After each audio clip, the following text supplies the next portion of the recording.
大家好，歡迎返嚟我嘅頻道。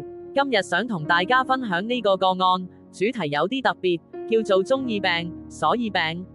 你有冇試過，身邊總係有人成日病，或者連你自己都覺得，點解身體成日有新嘅唔舒服？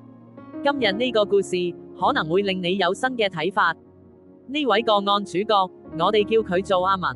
阿文成日都病，每次去檢查身體，總係會發現一啲新症狀。頭痛、胃痛、失眠、皮膚敏感，好似輪流咁嚟報到。佢睇過好多醫生，做過好多檢查，但情況反反复复，一直冇真正好轉。阿文揾我做咗一次潛意識解讀，我發現兩個好關鍵嘅潛意識信息：第一，利用患病獲取好處；第二，潛意識中意製造疾病。聽落好似有啲矛盾，點解潛意識會中意製造病痛？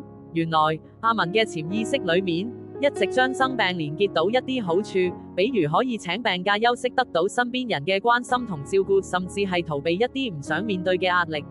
潛意識好聰明，佢識得用身體唔舒服呢個方法去達成內心某啲願望。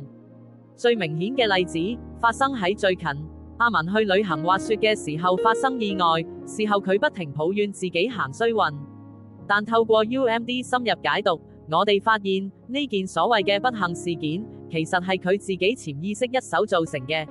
因為當時佢內心根本唔想去某個場合，唔想面對某個人，於是潛意識就不自覺咁引導佢發生意外，等佢有合理理由去避開唔想面對嘅事。呢個個案好清晰地話俾我哋知，健康唔單止係身體嘅事，更加係內心同潛意識嘅事。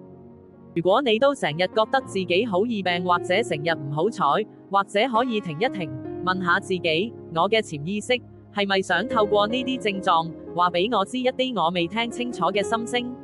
如果你都想探索自己潛意識同健康之間嘅連結，歡迎留言分享你嘅諗法。我哋下次再見，繼續用 UMD 解鎖更多生命底層嘅信息。